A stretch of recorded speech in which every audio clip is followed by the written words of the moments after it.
Are you ready? Let's go. Gather round and listen to stories from all over the world, sparking creativity and desire. Stories that will inspire. Come on, sit down. It's the best podcast in town. Professor Panda with story adventures.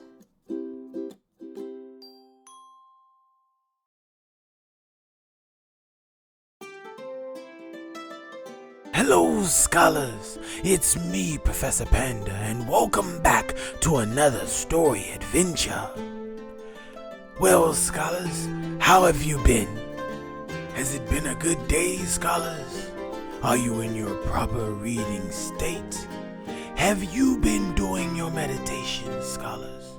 Are you grateful? Have you visited our Calm Down Corner to calm your mind and de-stress? Well, scholars, we don't have the time today because we have a great story adventure. We have our good friend, a little girl named Thumbelina. Her mother told us that she was in trouble and she needed our assistance. You see, scholars, Thumbelina is teeny tiny. And how big do you think she is? Well, you've guessed it, scholars. She's no bigger than your thumb. So, scholars, we must be quick about it, and we have to get to our adventure because today it is going to be a good one. So, scholars, remember that you can always visit our YouTube channel and subscribe for other content, more story adventures, and for our Calm Down Corner. But this time, you have to get in your proper reading state yourself because we have to go. The world awaits, and all we have to do is explore. Come on, scholars. Let's go.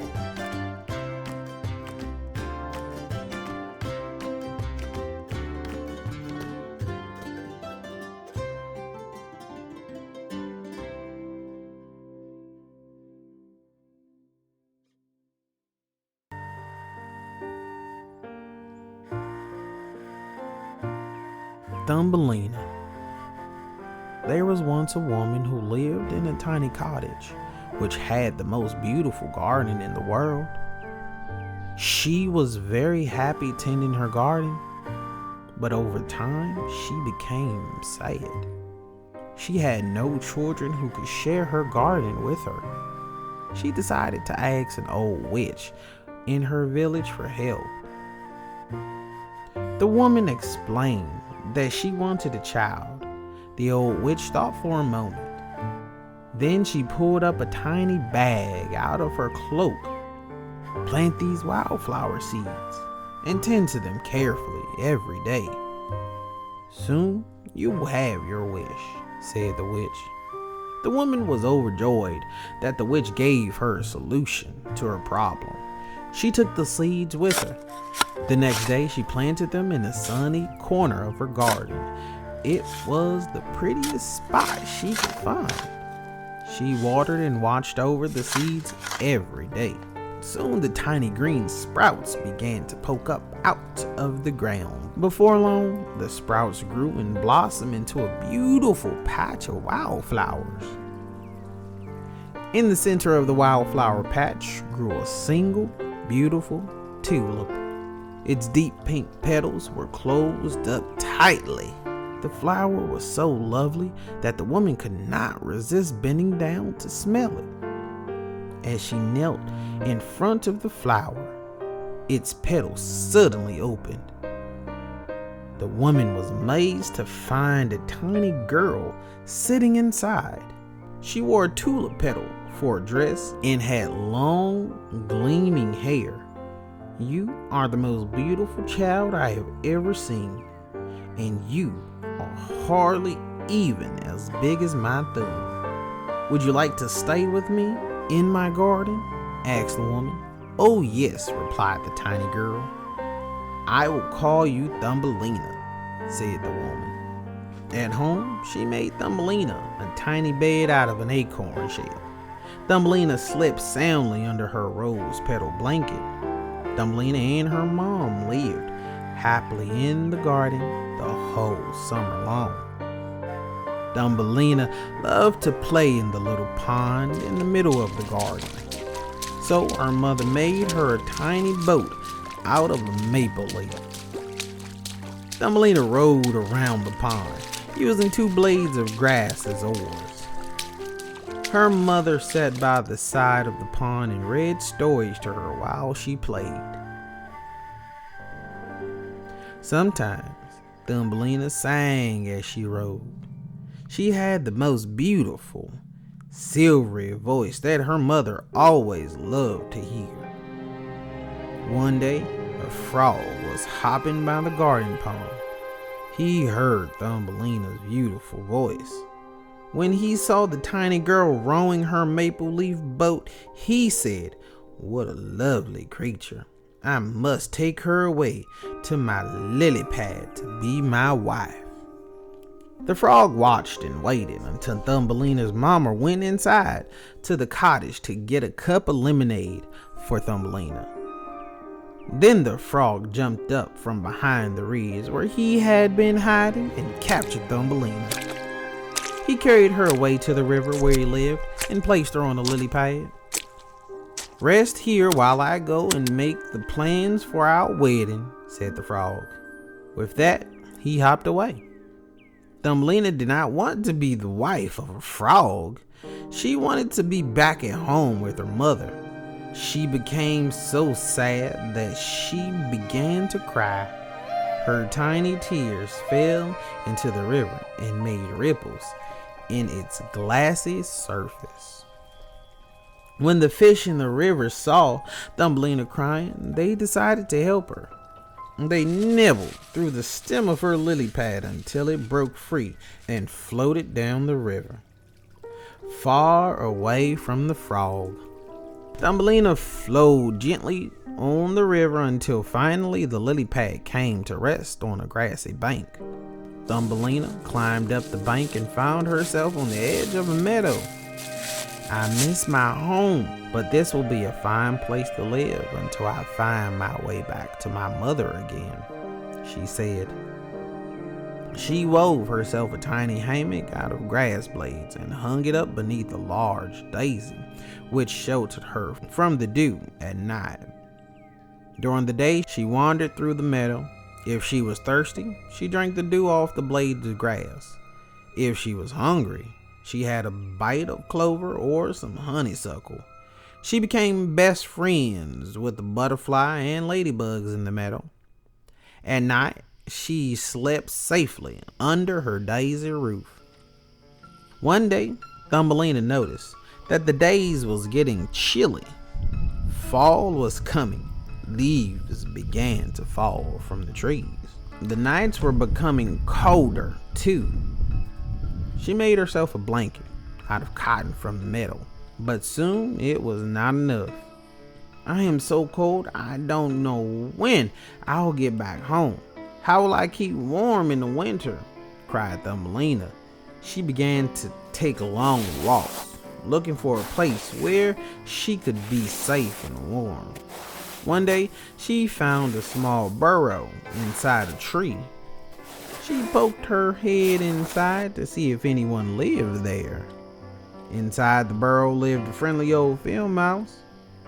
The burrow was snug and cozy, for the mouse had lined it with cotton and hay from the meadow. "Excuse me," said Thumbelina quietly. "May I come into your warm burrow for a moment?" The old field mouse almost never had any visitors in autumn, and was happy to have one. Come in, you poor dear. Come over by the fire and have a cup of tea." Thumbelina told the field mouse of the horrible frog who took her away from her mama. She told her how much she couldn't wait to get back to her mother and her garden. The field mouse invited Thumbelina to stay with her for the winter. Together they gathered nuts, grains, and berries from the cold months ahead. Thumbelina sang songs and told stories. while the field mouse cooked their dinner and sewed by the fire. One day it began to snow lightly. Thumbelina had never seen snow before, so she opened the door and peeked outside. But as she looked outside, she saw something strange. Lying near the field mouse front door was a young sparrow with a broken wing. He was shivering and he looked sad. Thumbelina called the field mouse. Together they helped the sparrow into the burrow and fed him some soup. Thumbelina, the sparrow, and the old field mouse passed the winter together in the barrow. Thumbelina helped to mend the sparrow's wing so that he would be able to fly again. She told them stories of her kind mother and the beautiful garden where she was born. She hoped she would see her home again. One day, Thumbelina poked her head outside the burrow again. Tiny green shoots were beginning to appear all over the meadow. "Spring is coming," she shouted to her friends. Soon the days were warm and sunny. The sparrow decided it was time to leave the burrow. "Thumbelina," he said, "you saved my life. Now I would like to help you find your mother." Thumbelina said goodbye to her field mouse friend and climbed on top of the sparrow. She held on tight to the sparrow's feathers as he flew high above the trees. "Do you think we will ever find my mother?" Thumbelina asked the sparrow. "Yes, but first I have something special to show you," said the sparrow.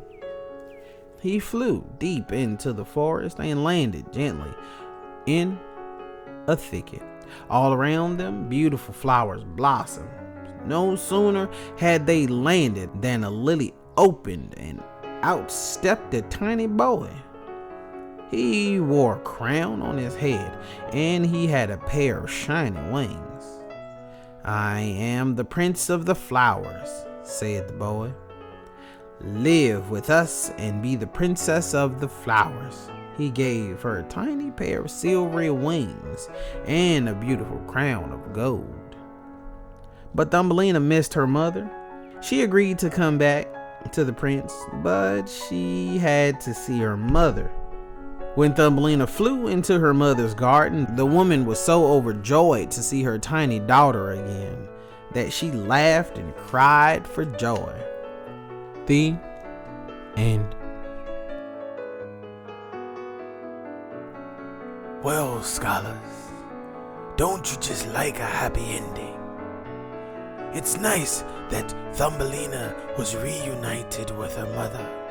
It's also even better that her adventure has helped her build her character. Did you notice, scholars, how Thumbelina held our golden rule in highest regard? She was doing for the sparrow as the field mouse has done for her, and as she would do for someone else.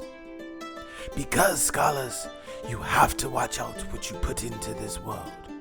Life is a giant circle, and whatever you throw out there, scholars, comes back. And sometimes it's told comes back in tenfold. Well, scholars, did anyone catch the story lesson adventure for today? Hands, show of hands, anyone? Yes, perseverance, scholars. No matter what was thrown at Thumbelina, she never gave up. When she landed upon those shores with no resources and no help, she was determined to see her mother again. And from the kindness of strangers, scholars, Thumbelina not only persevered, she excelled. Sometimes, scholars, to make it in this world, all you need is a kind heart and a kind hand. Scholars, this rescue mission has tired me out. So I'm going to leave you today with this notion. Don't forget, scholars, if you want to see more of our story adventures, you can always subscribe to our YouTube channel. We have Calm Down Corner and our Jukebox. So, scholars, if you want more content, you can always listen to more of our story adventures. We're everywhere where you get pods. If you want to support our story adventures, just visit our website, pceocentral.com. There's workbooks, activity books, reading material, and much more. Don't forget, scholars, until next time, keep reading.